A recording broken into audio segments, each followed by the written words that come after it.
राजधानी जयपुर में the union व SRKPS राजस्थान के संयुक्त तत्वाधान में तंबाकू मुक्त राजस्थान को लेकर मीडिया कार्यशाला का आयोजन MI रोड स्थित होटल आंगन में आयोजित हुआ।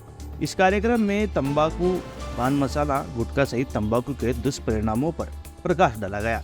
देखिए जयपुर से वसीम खान की रिपोर्ट।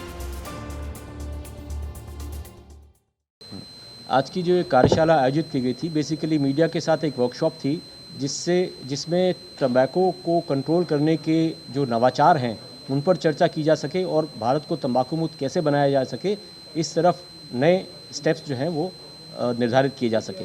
तो आज की जो कार्यशाला है ये द यूनियन, SRKPS और राजस्थान टोबैको फ्री अलायंस के सहयोग से आयोजित की गई थी।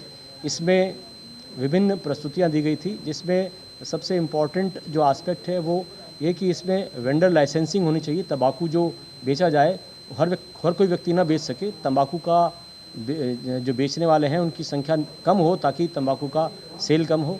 दूसरा, इसमें तंबाकू फ्री जनरेशन यानी कि जो ऐसी पीढ़ी जो एक समय के बाद 18 वर्ष की हो जाती है, जो हम प्रपोज़ कर रहे हैं कि 2011 के बाद जितने बच्चे भारत में पैदा हुए हैं, जब वे 18 वर्ष के हों तो उनको तंबाकू न बिके, वो तंबाकू खरीद ना पाएँ, इस तरह की व्यवस्था हो।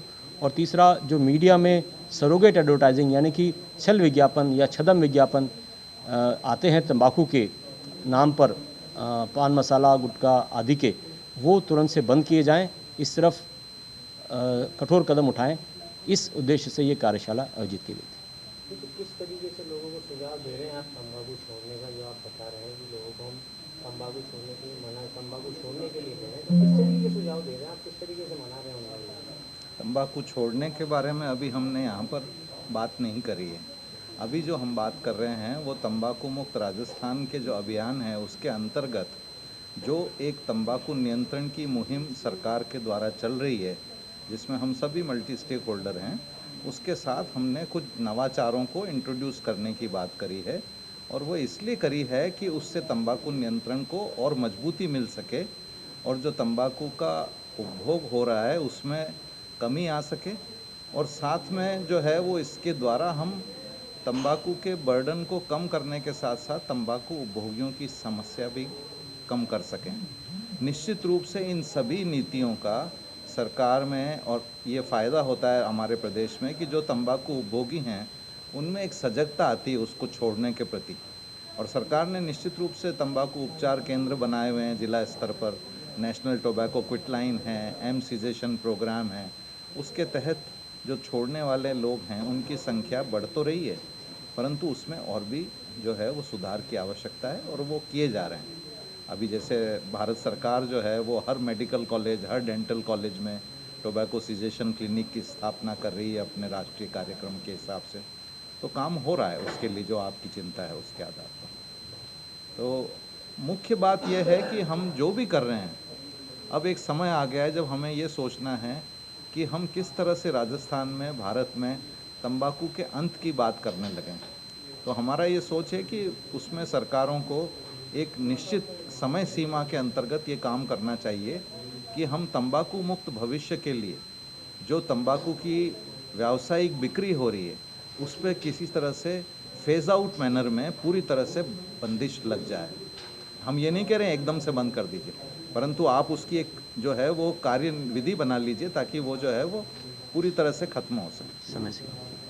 पर इसमें दो बातें और जो राजन जी जोड़ेंगे, वो एक तो तंबाकू मुक्त ग्राम पंचायत की बात है और एक जो है वो लाइसेंस वाली प्रणाली की बात है, उस बारे में बात करेंगे।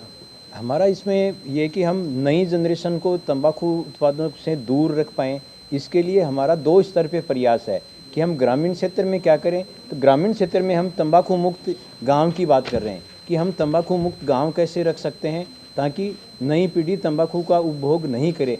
सेम हम शहरी क्षेत्रों में ये चाह रहे हैं, ग्रामीण में भी वो हो, लेकिन शहरी क्षेत्र में जो भारत सरकार का कानून बना हुआ है कि जो तंबाकू उत्पाद, पान मसाला, गुटखा जितने भी हैं ये लाइसेंस प्रणाली के तहत बिकें।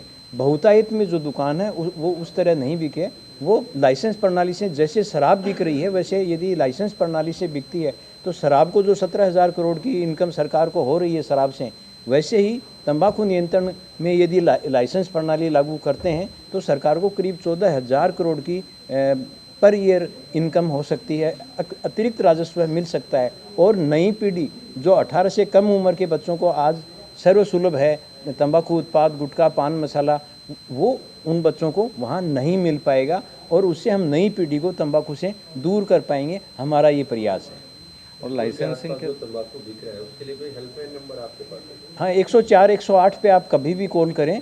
सरकार ने ये व्यवस्था कर रखी है। वहाँ की स्कूल को भी कहा जा सकता है, यदि कोटपा की पालना नहीं हो रही है तो नेशनल लेवल पे भी एक वेबसाइट है, उस पर भी आप यदि डायरेक्ट करना चाहें तो कर सकते हैं। वहाँ के स्कूल में कहें, नज़दीक के पुलिस स्टेशन में कहें, 1098 पे कॉल करके कहें, इन सब जगह समाधान है उसका।